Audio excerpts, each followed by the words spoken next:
एक ऐसे दौर की कल्पना कीजिए जब रातें भी डरी हुई सी लगती थीं, मानो पूरी धरती ही धीरे धीरे सिसक रही हो।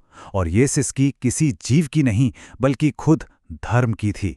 ये वो जमाना था जब क्षत्रिय राजाओं का अहंकार आसमान छू रहा था और वो खुद को देवताओं से भी बड़ा समझने लगे थे।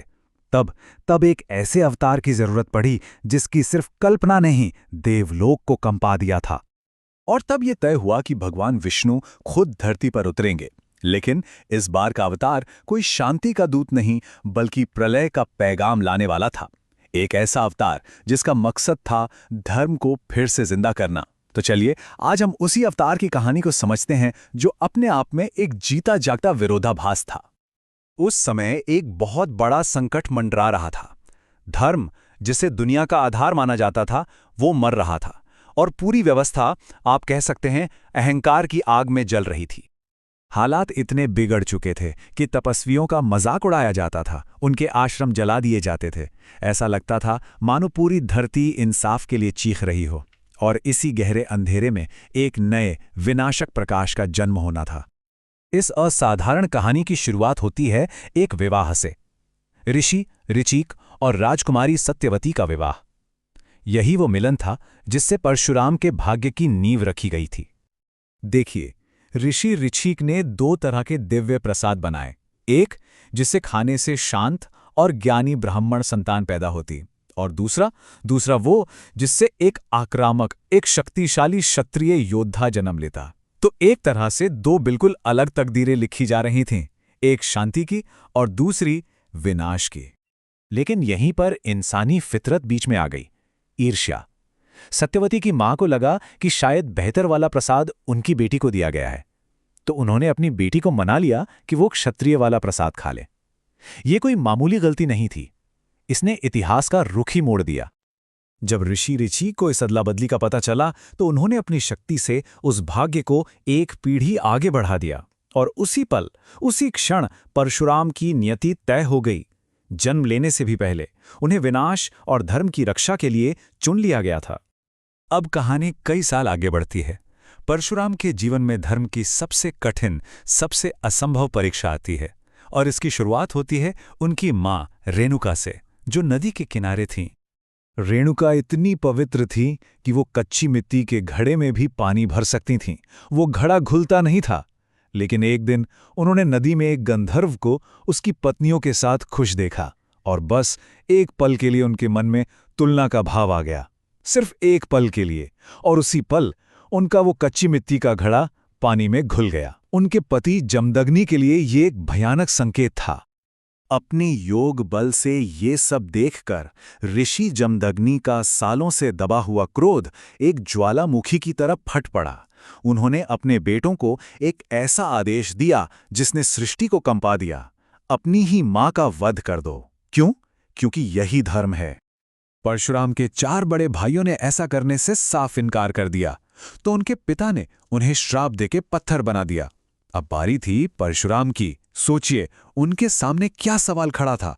एक तरफ मां की जान थी और दूसरी तरफ पिता का आदेश, जो खुद धर्म का ही एक रूप थे। परशुराम ने पिता की आज्ञा मानी, लेकिन जब जमदग्नि ने खुश होकर उनसे वरदान मांगने को कहा, तो यहां परशुराम की असाधारण बुद्धि सामने आई।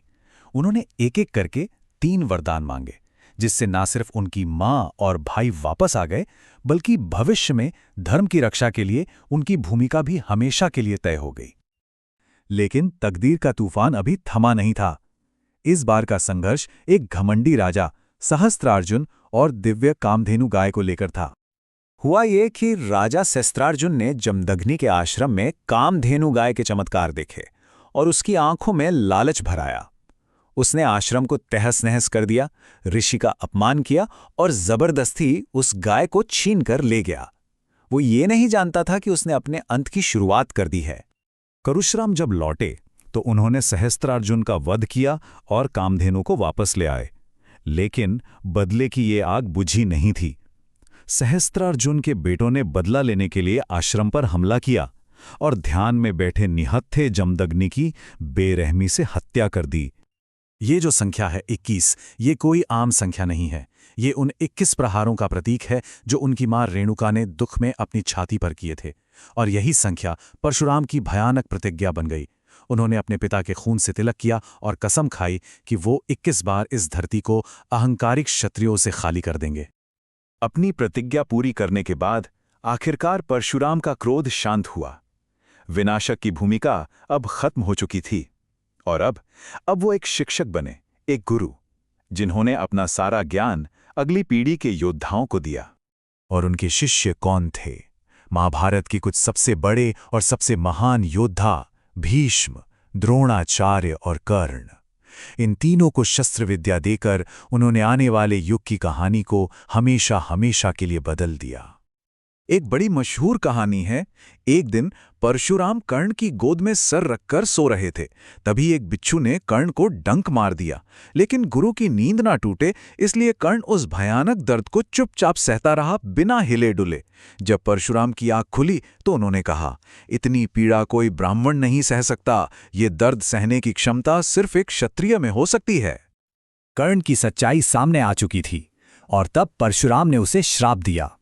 ये श्राप कर्ण की महत्वाकांक्षा और गुरु के वचन के टकराव का नतीजा था, और यही श्राप आगे चलकर महाभारत के युद्ध में उसकी मौत का कारण बना। पर परशुराम की कहानी यहां खत्म नहीं होती। असल में उनका अस्तित्व एक आखिरी और शाश्वत चरण में प्रवेश करता है। उन्हें चिरंजीवी होने का वरदान मिला, यानी अमरत्व का। लेकिन ये कोई इनाम नहीं है, ये एक कर्तव्य है। कहा जाता है कि वे आज भी महेंद्र पर्वत पर ध्यान में लीन हैं, अपने आखिरी शिष्य का इंतजार कर रहे हैं ताकि वो धर्म की अंतिम लड़ाई के लिए उसे तैयार कर सकें। माना जाता है कि जब कलयुग अपने चरम पर होगा और अधर्म हर तरफ फैल जाएगा, तब भगवान विष्णु कल्कि के रूप में अवतार लेंगे और उन्हें युद्ध कला सिखाने वाले गुरु कोई और नहीं बल्कि स्वयं परशुराम होंगे। वो अपनी आंखें खोलेंगे और कहेंगे, मैं तुम्हारा ही इंतजार कर रहा था। तो आखिर में परशुराम की ये कहानी सिर्फ एक प्रार्थना या कथा नहीं है, ये एक चेतावनी है। ये हमें सिखाती है कि शक्ति का इस्तेमाल अहंकार के लिए नहीं बल्कि संतुलन के लिए होना चाहिए। और ये एक ऐसा संदेश देती है जो हमेशा गूंजता रहेगा कि जब जब धर्म का अपमान होगा, तब तब कहीं ना कहीं कोई परशुराम जरूर जागेगा।